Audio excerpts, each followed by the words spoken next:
Hey there, guys. Welcome back to another video. As you can see by the next video release, I cannot help myself. I've just gotten into designing circuits all over again for you guys. And I've got a new one for you, as implied by the title. This one is the mystery multi-core multiplication for 16 bits. So that's what the MMCX16 stands for. And what is the machine? Well, it's 7 matter cores. So there's just 7 adders built in. And then we've got some other fun stuff to show you. But here's the machine. Holy golly bloobly blobbity. That is a large machine. Yes, it is. I only whipped it up in about 4 hours with World Edit. So, yes, I could totally squeeze down these air gaps to make it at least half the size.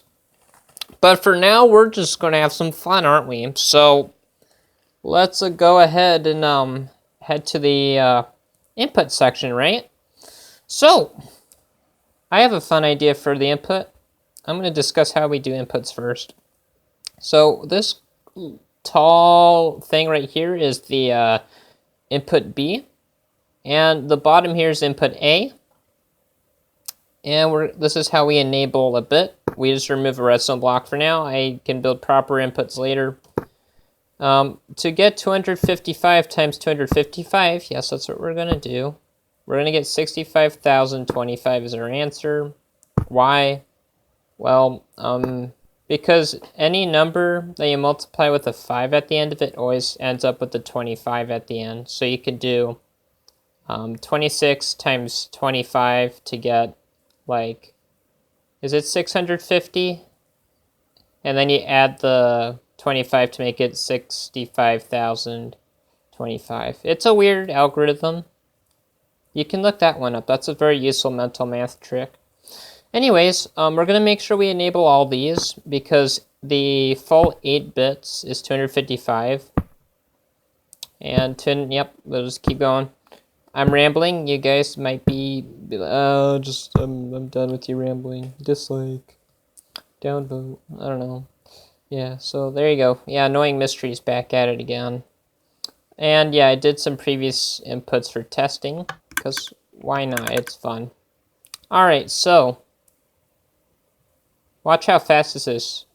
Bam, and answer. Alright, that was quick. So what's the answer? Well, that's your answer. And to check the answer, I'm going to just tell you to pause, go on Google, and do 255 times 255, and then tell Google that it's binary. And that should be a result. And now let's go ahead and reset this and do my next number on the list, which will be 125 times 50. I thought that would be a good one to do. So we're going to go ahead and do it as our next one. So I'm going to disable all these for consistency. Doesn't matter which one. It doesn't matter if input A or B has the 50 or 125 because we're multiplying. You should have it work that way. So yes. Yes. Okay, so we're going to now disable the bottom. And the first number I'm going to figure out actually will be 127 because it's really easy. I'll show you a little trick to figure out. Or no, 125 is the number, right? So I'll show you how to get that number really fast. So what's the closest number to 125 in binary? Well, I think 128 is the closest, so we'll go 1, 2, 4, 8, 16, 32, 64, 128. And we can enable any of these numbers here, so we enable these. And 127 is the number under 128. So this is 127. And now we have to subtract 2 to get under 25. So there's 125 in binary. You can't really tell. I apologize. Now we'll do 50. In this case, I'm just going to add the bits together because it makes sense, right? So 1, 2, 4, 8, 16, 32. We're going to add 32 because we should. And we're going to add 8 to get 40. Or no, actually, scratch that. We have to do 16 and 32 to get 48, and then we add the 2, and 2 is right here. hopefully. So let's double check. So we got 2. And then plus that by 16 to get 20 and, or no, 18. 18 and 18 is the result of 16 plus 2. So you add that to 32 and you get your result. So let's go ahead and see what number we get. Goodness gracious, wow. You see, I want to build a computer to do this for me. I don't want to think about it. And all done. Yeah, that was quick. And here's the result of that answer. And it is correct. Just go ahead and do 125 times 50 in Google until it's binary. And you'll get 0, 1, 0, 1, 0, 1, 1, 0, 0, 0, 0, 1, 1, 0, 0, 0. Reading from right to left. Okay, so yeah, so that's, there you go. So we got that. Now we're going to do one last number before I do an explanation of the logic. Because it's pretty awesome. And pretty simple. I literally made a 2-dimensional grid on my piece of paper and just built logic gates in a theoretical fashion. And it was fun. So yeah. If you want to work out logic, I suggest to try it on paper or learn, you can learn, what is it, Boolean algebra? It teaches you a lot about optimizing things. I promise that. Okay, so there you go. So we've got all of them blocked off again, and we'll do a simple problem. I thought 5 times 5 would be a nice modest thing to try as our last problem. So let's get 5. And we'll do that by 5. So there and there. So, you know, a small number as our last one. And will you be expecting a tutorial on this? Maybe not yet. I'll compact it a little bit and then we'll talk about that. Maybe for like 4-bit number. It would be very small if you did that. And there's your answer. 16 plus 8 is 24. Plus 1 is 25. There you have it. You know, you can verify me, but I'm not wrong. I've been making quite a few mistakes, so I'm not perfect. And there you have it. So there's my multiplier. Now I'm going to explain how it kind of works, because that's very important. So I think the best way to explain it is to build a fake grid. Wow, I literally made cave noises. That's how big my machine is. Yeah, so we're going to build a simple grid to do a test. And now this will actually help you explain how the logic I've developed works. Yeah. Because we're going to use a simple rule in multiplication.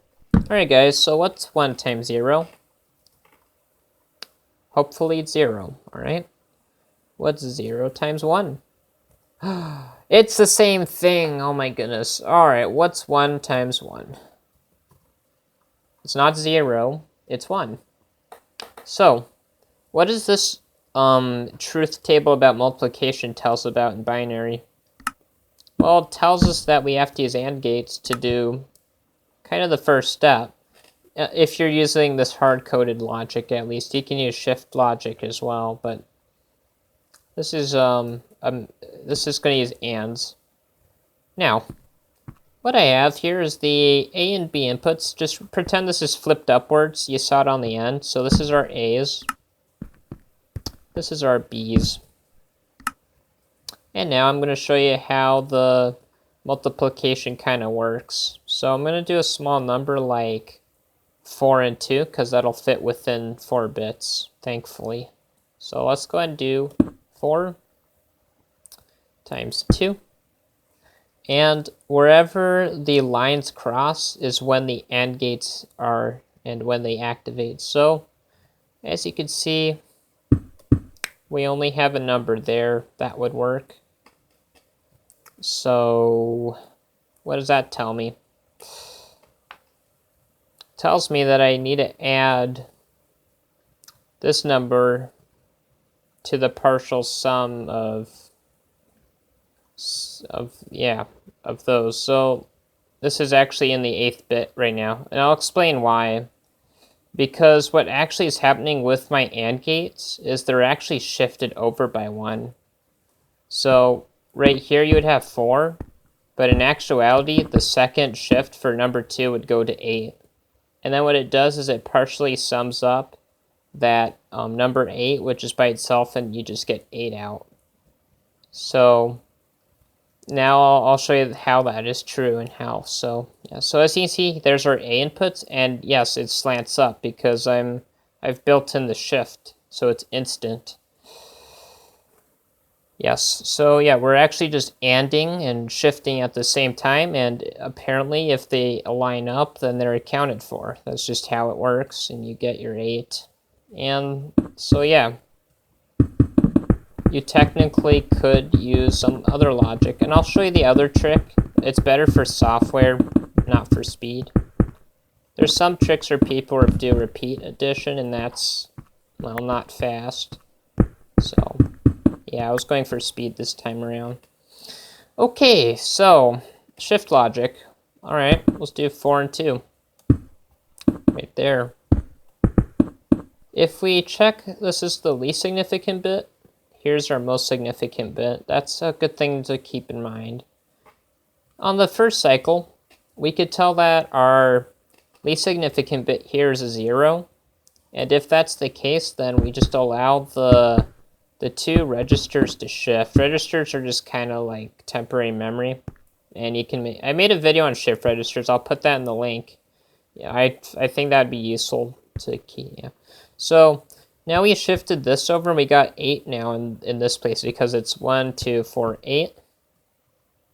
And look, the least significant bit's got the 1. So now what we do is we take register A, or yeah, we take that, and we just add it to our sum, which was just 8 plus 0. And now we're done. Because if you keep shifting, it just is 0, and yeah, you're done. So yeah, you would get the answer of 8. And that's actually how multiplication works. Division is actually very similar, but not quite, because it's like the decimal system of division, except you just add some kind of like test flags. You could test if the input overflows or not, and use that to your advantage. And actually, if you consider liking or subscribing, I'll be sure to actually make videos on instant division mechanisms. I'll be sure to design one. I'm certain I could do it. So semi-instant division and maybe some ways to find the square root. I know some algorithms to find the square root, and if you'd be interested, you can comment it. But I think that's enough for me. I've been babbling on for too long. And yeah, you know what, guys? I'll see you another time. I will. I mean, it's all coming together. I think you'll understand what all these instant machines are going to be for. Because I do plan to build something interesting. You'll see.